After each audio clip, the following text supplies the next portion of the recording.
Nagpadala si Josue ng mga espiya sa Jericho.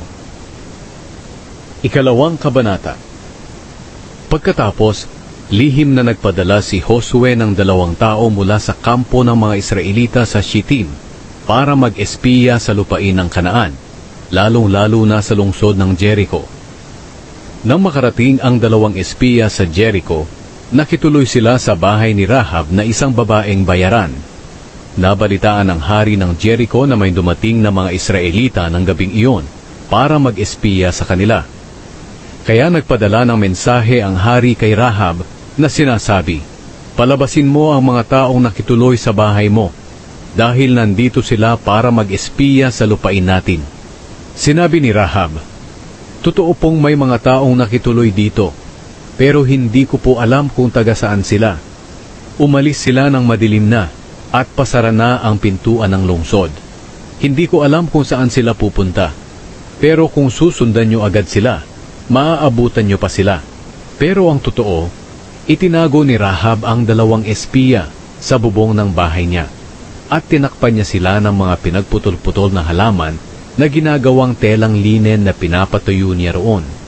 Umalis ang mga tauhan ng hari para habulin ang 2 espiya.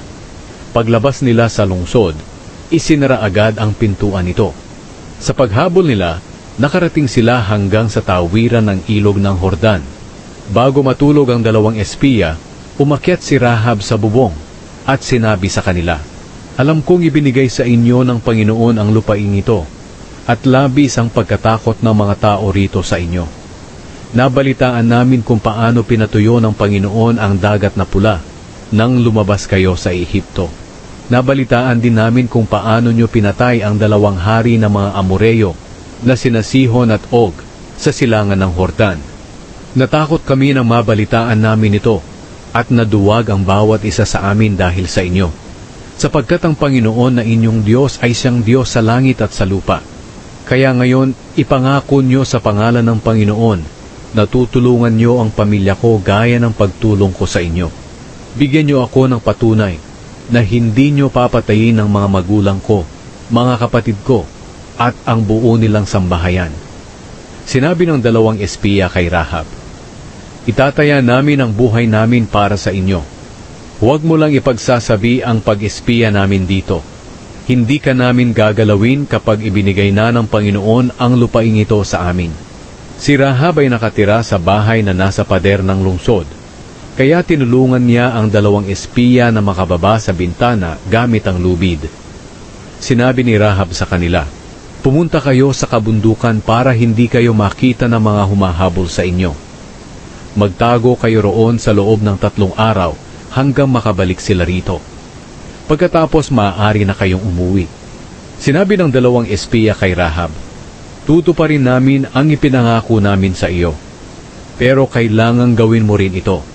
Kapag nilusob na namin ang lupain nyo, itali mo ang pulang lubid na ito sa bintanang binabaan namin. Tipunin mo sa bahay mo ang mga magulang mo, mga kapatid mo, at ang buo nilang sambahayan. Kung may isang lalabas at pupunta sa daan, hindi na namin pananagutan kapag namatay siya. Pero may pananagutan kami kapag may namatay sa loob ng bahay mo. Pero kung ipagsasabi mo ang mga ginagawa namin, hindi namin tutuparin ang ipinangako namin sa iyo." Sumagot si Rahab, "Oo, payag ako."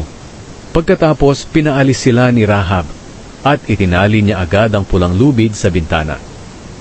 Nang makaalis na ang 2 espiya, pumunta sila sa kabundukan. Doon sila nagtago sa loob ng 3 araw habang hinahanap sila ng mga tauhan ng hari sa mga daanan. Hindi sila nakita, kaya umuwi na lang ang mga tauhan ng hari.